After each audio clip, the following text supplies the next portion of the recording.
Here are carrots that we grew from carrots we got at the farmer's market. Let's see, little tomatoes growing from seed here. Some of the wild herbs, the fennel, the wild lettuce, that's analgesic. Down here we have strawberries, green onions,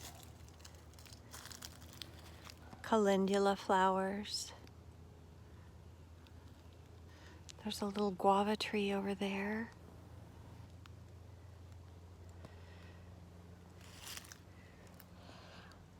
These wild radish are so beautiful. Their flowers are perfect in salads. And the calendula are bright and sunshiny and make everything happier in the garden. They bring the pollinators.